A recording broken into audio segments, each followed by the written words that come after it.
Hello, it's Roger Burrows here from Source My Property, and I decided to put together a little video which teaches you how to run the numbers on a property investment. I meet a lot of people in my social network and my friends and family that don't understand what I do, and they don't understand why numbers are so important in property investing. So if you're looking to buy a property yourself, or maybe looking to do a little property investment, here are some very basic tools into actually how to run numbers to understand the investment you're making is any good. So I'm going to go ahead and share my screen with you now, and then run through a slideshow that'll show you exactly how that is done. So let's have a look. What are we going to do? We're going to run numbers on a property investment. So running your numbers on a buy-to-let. A buy-to-let property is something that you buy and you let it out to get an income from. Okay, in very simple terms, a buy-to-let property. How that looks is you purchase a property at a point, let's call that 0 months. You put that property through a refurbishment, so that can be adding value to the property, and then you are going to refinance that property at the 6-month point. What that means is the property is going to be worth more than you bought it for, so you can go back to the bank and ask for a further drawdown on the money, on the valuation the property is now. And then that is going to give you a monthly cash flow. There's going to be money coming into your bank every month through your rental. So what is it that we want to be able to look at? We're going to look at how your money goes in. It goes through the refurbishment blades and the money comes out. So that is when you basically you're going to look at the money that you've invested. And then we're going to look at how we get that money back out to be able to use it again. How do we actually understand how those figures work? Let's take a look at an example. So how do we know the purchase price of a property? Well, I'm going to go through that with you guys very shortly. For this situation, we're going to use a round figure of £20,000 to say that it's cost us to refurbish the property after we bought it. And we're going to say that the done-up value, that the property is going to be worth £100,000 after we've done that refurbishment. And then we need to work out what that is actually going to bring us in monthly income each month. So what are we going to work out now? We're going to work out how much we can offer on that property. And we're going to work that out quite specially. We're going to work out how much we can offer to make sure that all that money that you put in the beginning comes back out on the end refinance process to be able to reinvest on your next property. We're going to look at what cash flow that'll come from that property. Your cash flow is your monthly profit. After all expenses are paid, how much you're going to have in your bank every month that is the profit from your property investment. And we're going to also work out what your return of investment is. What is your ROI? So working out your offer. Now, in the property terms, there's a phrase that we use called MIMO. MIMO stands for money in and money out. What that means is a MIMO property means that when you go back to the bank to refinance after your refurbishment, you've managed to pull out your entire investment that you're able then to use again onto the next property. That would be a MIMO deal. So I'm going to show you how to work out the purchase price of a property that will ensure that that property is MIMO. My offers on the properties that I go and look at to buy, I always start at MIMO. I always want to try and get my money back out. So let's see how that works. Now, in property, running your numbers, you always want to start with the end in mind. And what I mean by that is you want to start with the done-up value of the property, what it's going to be worth after you've done all the refurbishments. And we know that case, the property is going to be worth £100,000, right? If you want to draw this diagram down on a piece of paper, it'll be really handy. So you've got it there, just a cross with 0 months on the left, 6 months on the right. And then the first things that we're starting with is our done-up value. That is how we are going to start working back. Doesn't matter what the person is asking for the property at this stage. It doesn't matter at all. Ignore that. We are starting our figures with what it's going to be worth after we've done all the work to it. Then what we're going to do is we're going to take off the loan to value. That means that is what the bank is going to loan you. The bank is going to loan you anywhere between 70 to 85%. For planning figures, we use 75% that the bank is going to loan us. So we only have to put down 25% deposit. But the we then are looking at 75% loan to value for this deal, which gives us £75,000, obviously. And what we do is we work that across to the left-hand column. Now that is where we start doing our working out. So that is the amount the bank is going to give us at the end of the project if the property makes £100,000 on the valuation. So what we do next is we start deducting our costs. We know that our refurbishment was £20,000. All of our legal fees are £4,000. All of our running costs, these are maybe some utility bills, water, council tax during the time that we were owned the property.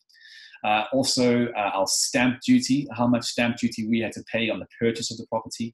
We're just going to use £1,500 for this case. And also some sourcing fees. Maybe you bought the property through a sourcing company or through an agent that has charged you a fee to buy it. And then we're going to have our total costs of £28,500. Okay. What we then do is we take the total amount the bank is going to give us, which is 75% of £100,000, which is £75,000. That's what the bank is going to loan us when we finish the refinance stage. We then take all of our total costs and we deduct them from the £75,000. And that gives us £46,500. Now that figure is a MIMO number. That means if I can acquire or buy that property for £46,500 and I can complete the refurbishments in under £20,000 and the property will then be worth £100,000 when I'm done, and I go back to the bank, when the bank refinances that property at 75% of 100K, I'm going to be able to pull out every single cost that I put into that property. That is a MIMO offer. So that is where I start offering on property investments. I want to ensure that I can use all of my money again to move on to the next deal. That's the ideal situation in property investing. So hopefully that's worked for you. You've got that, you've seen that. And you can go back to this video and rewind that a few times just to make sure you get it in. But that is then a MIMO offer. So what did we want to work out, right? We wanted to work out how much we could offer on the property. In this case, we're going to offer $46,500 as our MIMO offer. Bearing in mind now that as you increase that offer, as you increase above $46,500, you are then going to be leaving money in the deal after the refinance phase. Now, anything you leave in the deal, obviously you recuperate back through your rental income, through your cash flow. And we'll talk about that in a little bit. So let's look at now about how to work out our cash flow and how much money are we going to make profit every month once we've pulled out all of our money after the refinance phase and the property is now done, beautiful, and it's rented to a lovely tenant. So we know that the property is going to bring in, let's use £550 per calendar month in rental income. That's quite average for the little buy-to-let properties that I do around here in South Wales. I'm going to take away £55, which is my management and operational expenses. In the property industry, we call this our MO money, management and operational expenses. These are things like a boiler service or an emergency call out, or the tenant needs something fixed. Now, this is not a fixed cost that you will accumulate every month. What we teach people to do is when our rent comes in, we take that 10% and put it in a separate account, regardless of what happens every month. That way, if you ever have an emergency or you have servicing to do or some repairs, that you never feel the burden of that from your monthly income. Okay, so the first thing we do is we take off our MO money. And it's a very, very good trick to do, or a very good practice to always take 10% of your rental income and keep it in a rainy day account for when you need to do some property maintenance. The next thing we do is we take off our management costs. These are your rental agents, the people who have found your tenants, put them into the property, and are charging you a monthly fee to manage that property for you. We then take away the monthly fee of that. And then we would then take away the cost of the mortgage. But what is the cost of the mortgage? So let's work that out pretty quickly. Which is obviously when we got that, it's going to give us the answers to our cash flow. So how do you work out your mortgage? Well, you take the direct value of the property, £100,000. You do your loan to value at 75%, which is 75K. The bank is going to loan you £75,000 at the end of the refinance process. We're going to use an interest rate of 3.5%. I'm using 3.5% because that is an average interest rate for a limited company. You can get as low as 2.7 or 2.5% as an individual these days on a buy-to-let property, or they can go as high as 3.8 or 4%, and depends where you are, but we're going to use 3.5%. And then 3.5% of £75,000 is £2,625 per year. That is the interest that you are going to pay per year on that mortgage. That's what you're going to pay the bank. What does that work out monthly? Simply divide it by 12, and I know that my monthly mortgage costs are going to be £218.75. So back to the rental income of £550, minus our management and operational expenses, minus our management and our agent fees, minus our monthly mortgage, which gives us a lovely figure of £221.25 a month cash flow. That is monthly profit. That is what's going to hit your bank every month after everything is being paid. That is your income from your property. Now, what we also do when we're running numbers to make sure that we're getting good offers in is we stress test our mortgages. And what I mean by doing a stress test is that we run our mortgage calculations at 5%. The reason we do this is because we want to ensure that if the banks had to raise the mortgage rates to a level that would essentially be quite high, that we would still be in the profit each month. The reason we use 5% is because that's the highest the UK has ever got to in mortgage rates, which helped contribute to the crash. We don't think, it's my personal opinion, I don't think it'll ever get there again, but that is what I stress test that to make sure that I'm making a good and sound buy-to-let investment. So if the banks raise the mortgage interest rates, that I would still be making money every month.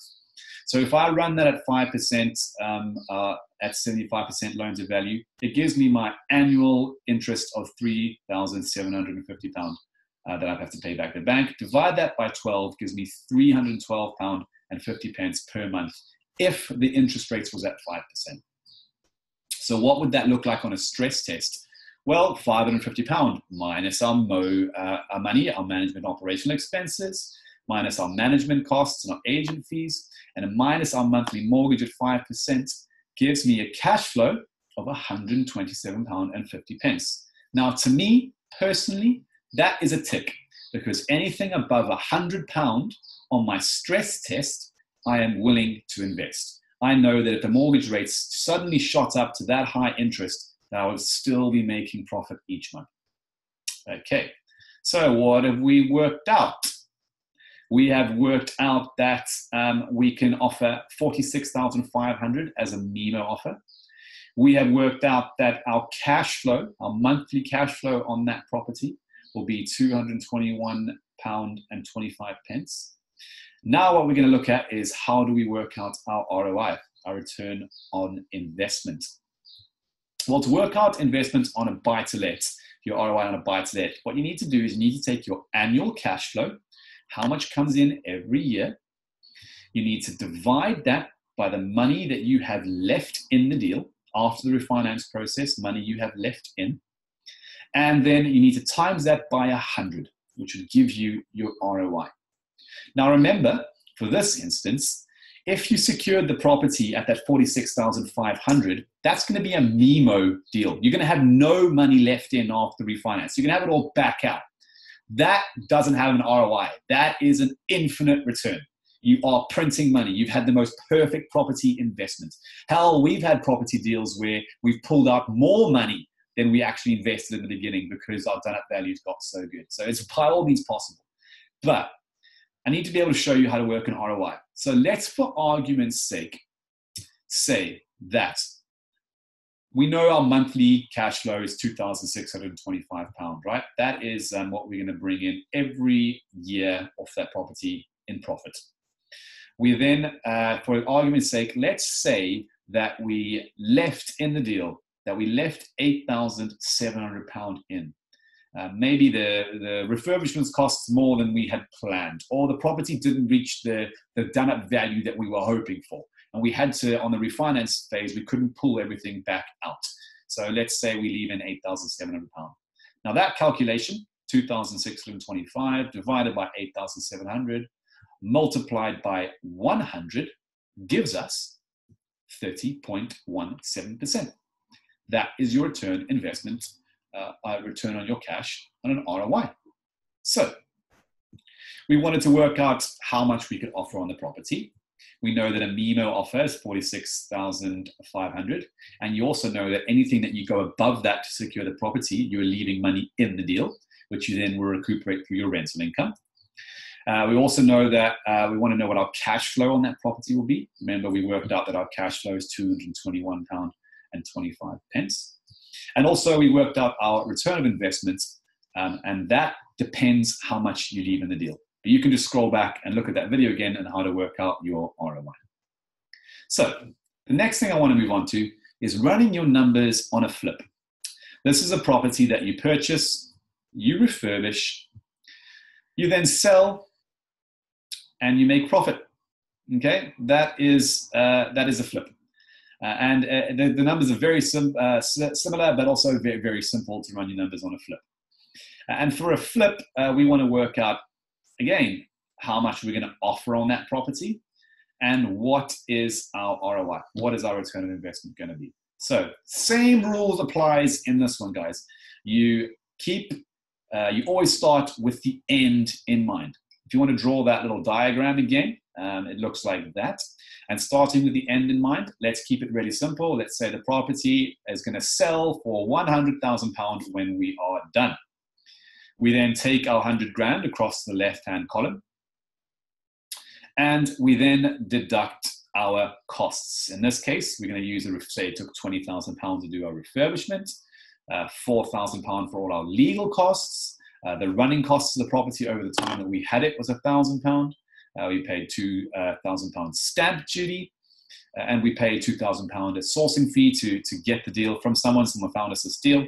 And then what I also subtract the profit that I want to make. What I intend to make off that property, I subtract now. So let's, for argument's sake, we want to make a £20,000 profit off this property. We then know that our total costs are £49,000 when you add that all up.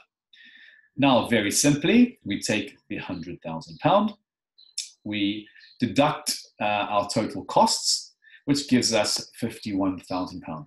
Now, that means that if you secured that property at £51,000, you then went through all those costs, including a £20,000 refurbishment, and you sold the property for £100,000, what you are going to have is £20,000 profit. Now, that's a great place to start. Now, what you do is when you are now making an offer on that property to purchase it from the agents, you start with £51,000, and you know that every time you raise that offer, you are then you're eating into your profit. You're eating into your profit margin. So if you raise that to a purchase price of £55,000, you want to take £4,000 off your profit. That is what you're going to be eating into when you start raising that offer. And whatever your threshold is, or what your risk system is, then that's up to you, how much you want to you go into your potential profit. Now, for a flip, we wanted to work out how much we could offer on the property. So for a 20 grand profit margin, we know we offer £51,000. How do we work out our return of investment on a flip property? Well, very, very simple. We take our profit, we divide that by the amount we invested, and we multiply that by 100. So that would look like this. We had £20,000 profit. We divided that by £80,000, which was our total costs in the entire deal. And then we times that by 100, which gives us 25% ROI. There you have it. An absolute great property. Okay. Now I want to finish off by letting you know why property is so powerful and why it's such a powerful investment. Let's say, for example, that you did this flip project by using a mortgage. You didn't use all of your own money to buy the property, to fix it up, and then sell it on. Say you bought the property with a mortgage to start with. Well, that would look like this. If you had £20,000 profit, minus all the money that you needed to put in, so that was your 25% deposit plus all your costs, which in this case, if you bought this property with a mortgage, it would only have been £61,750 in costs. Times that by 100 gives you a ROI of 32%. Can you see why property is so powerful? Because it uses leverage. You can use the bank's money by getting a mortgage to do a flip on a property, and you can actually get a much higher return by being able to spread your money a lot further. So say you had £100,000. In this case, you might be able to do 2 properties instead of doing 1 if you use the bank's money. So hopefully that has given you guys some ideas. What we wanted to know is what you guys wanted to work out, which was how much can we offer on a property? If you want to make £20,000 profit, your offer on this case would have been £51,000. What was our ROI? 25%. And hopefully this has helped people understand what it is to run numbers on a property investment, and just very basics. Hopefully you can just scroll back if I spoke too fast and you can catch something again. So this has been it. This is me, Roger Burrows from Source My Property. If you want to find out more about us, or even more about our academy, which actually teaches people to do what we do, you can head over to sourcemyproperty.com. And you can click on the link on the top called Academy, or just have a look at our website and see what it is that we get up to. So thanks for your time, and hopefully this is useful to everyone there.